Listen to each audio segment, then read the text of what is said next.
현대제철 2022년도 3분기 누적 실적을 스루풋 회계로 분석을 해서 소개를 하도록 하겠습니다. 매출은 30.8% 증가했고요. 영업이익은 20% 증가했습니다. 그리고 재고자산 회계 투명성 검증이 불가하다라는 제목을 붙여봤습니다. 하단에 나와 있는 내용 참조해 주시고요. 내용이 좋았다고 생각하시면 구독, 좋아요 부탁드리고 또한 1.5배속을 보시기 바랍니다. 위의 내용 좀 한번 읽어봐 주시고요. 원가회계 손익으로서 매출은 18조 6,600억 원 선으로 30.8%가 증가했습니다. 가공비 배부 재고자산이 32.3% 증가했고요. 매출과 더불어서 재고자산도 증가를 했는데 더 좀 증가했습니다. 매출원가는 또한 더 증가했습니다. 34.2%로. 그래서 매출 총이익은 12.2%밖에 증가를 하지 않았고 판매관리비는 11% 증가해서 영업이익은 12.6% 증가한 것으로 그렇게 결산이 됐습니다. 그리고 원가 생산성은 0.02포인트가 하락을 했습니다. 스루풋 회계 그 손익 내용인데요. 이것도 위의 내용 한번 좀 참조해 주시고요. 제약이 뭔지 병목이라고도 합니다만은 그거를 분석하면서 한번 생각해 보는 시간을 가져볼까도 합니다. 매출에 비례하는 매출 재료비는 그 40.7%로 매출 증가율보다 크게 그 10% 정도 더 증가가 했습니다. 이것으로 봐서 원재료 가격이 그 제품 가격보다 크게 더 상승했다. 이렇게 얘기할 수 있고요. 만약에 원재료 가격이 상승을 했다고 한다면은 원재료 가격 상승률보다 제품 가격 인상은 그때 덜 했다, 낮게 인상이 됐다, 올리질 못했다, 이렇게도 그 표현해 볼 수 있겠습니다. 그래서 스루풋율은 4%가 하락을 했습니다. 마진율이 좀 줄었다는 얘기죠. 그리고 운영비용이 19.2% 증가했습니다. 그래서 TOE 생산성은 결과론적으로는 작년과 동일한 수준이 됩니다. 금액상으로는 20%가 증가했습니다. 그리고 원가회계 영업이익보다는 한 1,700억 원대가 더 영업이익이 적습니다. 이것은 가공비 배부 재고자산이 크게 증가했기 때문입니다. 재고자산 내역을 보면은 그 WCA 그 가공비 배부 재고자산 상당히 그 가지수가 많죠. 이게 5,068억 원이 증가한 것이 원인이고요. 이 그 5,068억 원에 들어가 있는 가공 비율이 그 가공비가 애드된 만큼 그 증가된 만큼 그 스루풋은 영업이익이 감소하게 되어 있는 것입니다. 경영평가지표에 와서 그 WCAI 회전율은 4.7 회전으로서 1.5% 상승했습니다. 원재료 가격이 상승을 했다고 추정을 하고 현재 있습니다만은 이 원재료 가격이 상승했으면 장부 가격도 아마 올라갔을 텐데 재고 회전율이 더 좀 증가했다는 얘기는 그 인상폭 이상으로 그 수량상으로 또 그 재고 회전율을 좀 증가시켰다, 이렇게 좀 볼 수 있고요. 스루풋율은 거꾸로 이제 하락을 했죠. 그래서 이것 때문에 이 원재료 인상률보다 판매 가격은 아마 낮게 인상이 됐을 것이다 라고 추론을 했던 겁니다. 그러나 이렇게 역방향이면은 재고자산 매출원가 분식회계 개연성 가정을 합니다. 그러면 회사는 현대제철은 우리가 뭐 그 격이 있지, 뭐 저희들 그 속어로 쓰는 용어로는 우리가 그 격이 있지를 뭐 가오가 있지 뭐 이렇게 얘기해서 우리는 그런 회사 아니다 그러면은 원재료 가격 하락과 제품 가격 하락으로 입증을 해야 합니다. 그러나 입증 결과 원재료 가격이 모순이 되죠. 그거를 다른 표현으로 한다 그러면 제품 가격인 원재료 가격, 제품 가격인 원재료 가격이 상승했다면, 요거 말을 제가 좀 잘못했어요. 상대적으로 제품 가격이 원재료 가격이 상승했다면 상대적으로 낮게 인상됐다라고 구두로 말씀드린 것을 다시 한번 정리한 폭이 되겠네요. 이런 오타가 죄송합니다. 그런데 그 뒷면에 그 별도 표시는 안 했습니다만은 이 원재료 가격이 단순 평균으로 35%가 상승이 돼 가지고 재료 비율이 66%이기 때문에 제품 가격 인상 압박은 23.2%가 압박을 받는데 이 회사가 제시를 안 했어요. 판매 가격 추이를. 그래서 실질적으로 원재료 가격 상승 압박률에 비해서 제품 가격은 좀 덜 인상시킨 거라고 추론이 됩니다만은 이게 입증할 수는 없습니다. 그래서 원재료 가격은 상승된 것은 맞습니다. 그래서 이것이 모순되지 않느냐 하면은 그렇죠. 현재 모순이 되죠. 모순이 되는 상태로 또 좀 진행을 해 보도록 하겠습니다. 재고자산의 변동 범위가 좀 관건인데 일단은 AB 원재료 저장품 및 상품 사용액으로 이렇게 되어 있으면은 재고자산의 변동 범위가 조금 복잡합니다. 요거는 이제 다음 단계에서 또 말씀드리고 종합적으로 매출원가 재료비가 42.9% 증가했고요. 운영비용은 19%가 증가했습니다. 그리고 가공비가 물론 5조 6천억 원대로서 금액상으로는 증가했습니다만은 비율적으로는 33.6%로 3%가 내려갔습니다. 그러면은 재료 비율이 3%가 상승했는데 이것도 역시 우리는 원재료 가격이 상승했을 것이라고 이렇게 인식을 할 수 있고 또 그렇게 추정을 할 수 있습니다. 그래서 경영평가 지표에서만 추론이 모순이 되는 거거든요. 자, 그래서 이런 모순이 있으면은 좀 곤란한 거 아니냐, 뭐 이런 얘기인데, 이 모순을 논리적으로 얘기를 해보면은, 지금 만약 재고 회전율과 스루프율이 역방향이면, 그러면은 부식회계 개연성 가정을 세운다. 왜냐하면 원재료 가격 상승 하락과 제품 가격 인상 인하와 모순 되는 데이터가 있고 또 확인도 할 수 없기 때문이다. 이렇게 얘기를 하면 되겠죠. 그렇다면 이 모순을 벗어나야 현대제철을 위해서라도 이게 이 회계 투명한 기업이다라고 우리가 또 좀 인정을 할 수 있는 길을 찾아줘야 되거든요. 맨 처음에 유죄 추정의 원칙으로 진행하지만 궁극적으로는 회계 투명성을 검증을 함으로써 오히려 좀 빛을 발하게 할 수 있는 그런 거로 다시 이제 이 변론을 한다 그럴까요? 법률적으로 얘기를 한다 그러면은 그래서 다른 필히 존재할 다른 결과를 찾아야 됩니다.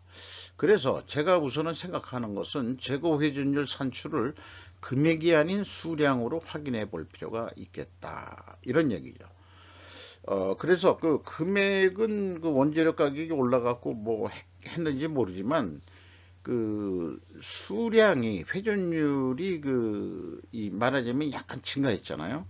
그러니까 수량상으로는 좀 더 생산을 못 해가지고 재고가 적으니까 회전율이 높게 나온 거 아닌가. 뭐 이렇게 해도 이제 한번 추정을 해볼 수 있겠습니다. 이런 추정이라는 게 사실 논리만 가지고 다니는 게 아니고 이제 경험을 조금 밑받침한다고 할 수 있는데 그러나 전혀 경험이 없는 사람이라 하더라도 자꾸 이런 논리 연습을 하다 보면은 또 분석 경험에 의해 가지고 한번 연결해서 생각해보는 한번 사고 연습을 좀 해볼 수 있지 않겠냐. 저는 이런 의미에서 이런 논리표를 한번 만들어 봤습니다.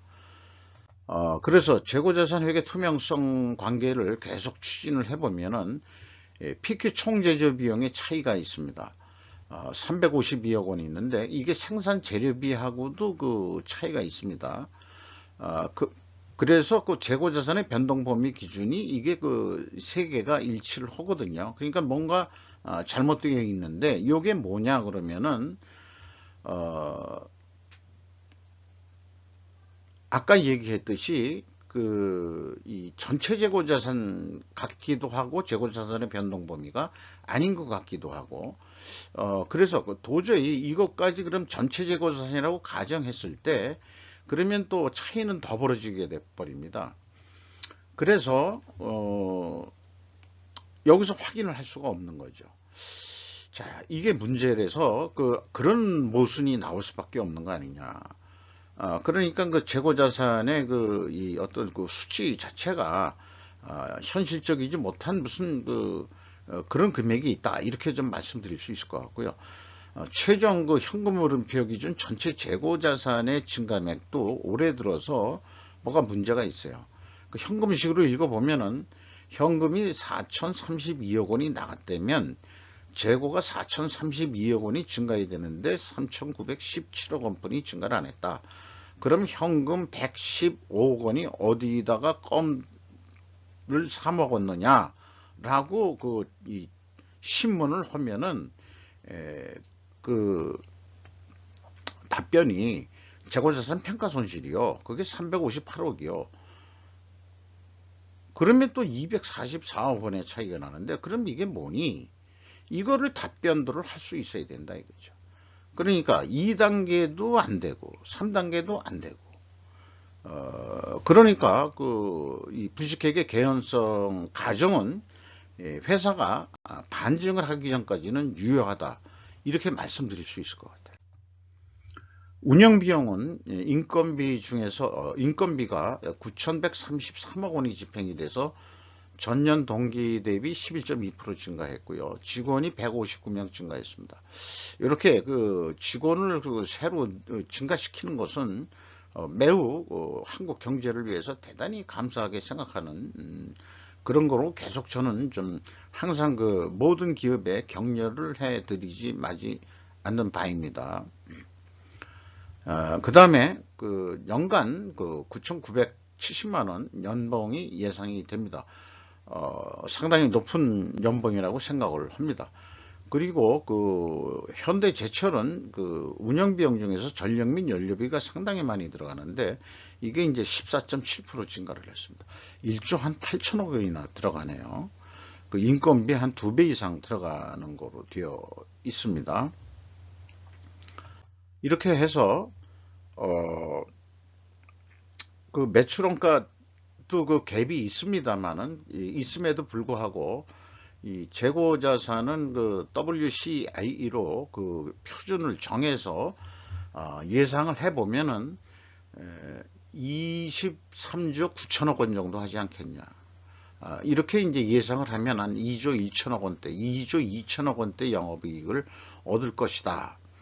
자, 이것을 어떤 B2B 거래 납품 판매 가격으로 결정한다고 보면은 꼭 뭐 톤당 가격은 아니지만은 이게 이제 뭐 일시 어떤 견적권이라고 얘기를 해보죠. 2,350만 원짜리 이 제안서가 나갔다면은 아니 2,390만 원짜리 제안서가 나왔는데 구매하는 쪽에서 뭐 좀 깎아가지고 2,350만 원이 됐다. 그래도 제안서 낼 때보다는 236만 8천 원으로 더 이익이 많이 난다. 왜 그러냐? 원가 회계는 재고가 늘어나면은 3분기 증가율 그대로 4분기까지 증가한다고 봤습니다. 그러면 이익이 그렇게 236만 8천 원이 난다 이거예요. 그러면 더 이상 욕심을 안 내고 이거로 끝내자. 이렇게 되거든요. 그러면은 반대로 17% 재고가 감소한다고 봤을 때 어떻게 되냐? 그러면은 영업 이익이 119만 9천 원 뿐이 안 됩니다. 그러니까 영업 이익이 거의 반토막 나게 되어 있습니다. 116만 9천 원이 영업 이익이 떨어지고 매출 원가가 똑같은 금액으로 증가하게 되어 있습니다. 그래서 이 재고가 감소하면 원가에는 항상 불이익이 나는 거로 되어 있는 거고, 그 다음에 재고가 증가하면은 아직 판매도 안 했는데 이익이 난 것처럼 이제 이 계산을 하는 거기 때문에 이런 모순 속에 우리는 그것이 진리인 줄 알고 계속 살고 있다는 거죠. 이거는 저는 끊임없이 이 계속 강조해서 이런 사고방식으로 원가 회계 사고방식으로 살아서는 안 된다 하는 것을 모든 기업한테 계속 강조하는 거죠. 지금까지 말씀드린 내용을 원가 회계에 대한 문제를 왼쪽에다 표현했고 대안을 제시하는 겁니다. 우리는 비판만 하는 게 아니고 대안을 제시하는 거죠. 그래가지고 이 가공비 배부 재고 자산의 회전율을 회사 목표로 가져가라는 것을 또 제안을 하는 것입니다.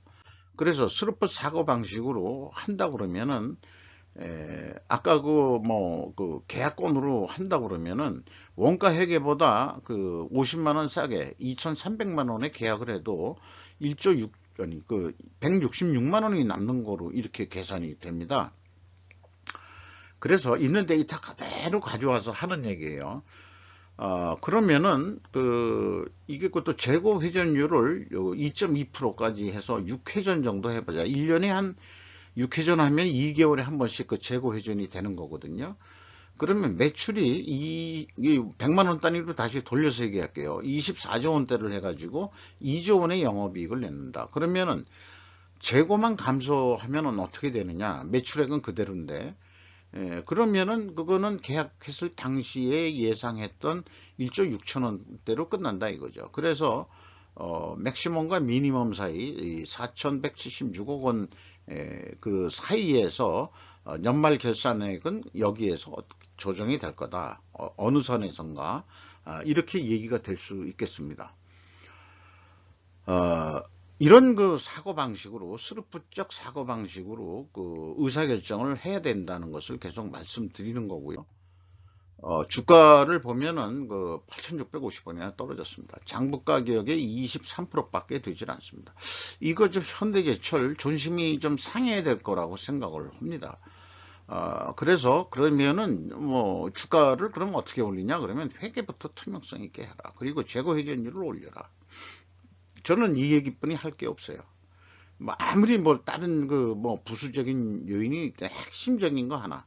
저는 한 놈만 패는 거니까 재고만 패는 겁니다. 외부 요인은 일단 모르겠다. 이게 판매 가격을 얼마나 올리고 그 다음에 경영 상황이 어떻고 경제 상황 수요 공급이 어떻고 그런 거에 맞춰 가지고 내부 재고 관리를 회전율을 올리는 방향으로 생산량도 조정하고 적절히 그러면서 재고 관리를 회전율을 올렸을 때 이익은 확보될 수 있다는 것을 계속 말씀드리고 만약 그렇게 계속 해나가는 역량이 있다면은 주가는 저는 올라간다고 저는 그렇게 믿습니다. 기아가 17.27% 가지고 있고요. 현대차가 6.87% 가지고 있고 정몽무씨가 12.81% 가지고 있습니다. 외국인이 21.85%를 가지고 있으면 좀 매우 그래도 관심 종목 외국 이 증권 금융 자본들한테 관심이 있는 기업이다. 이렇게 말씀드릴 수 있겠습니다. 이상 현대제철 2022년도 3분기 누적 실적을 스루프 회계로 분석을 하면서 재고자산 회계 투명성이 더 좀 향상돼야 되겠고 그 다음에 재고 회전율을 올려야 되겠다 하는 견해를 말씀드리면서 마치도록 하겠습니다.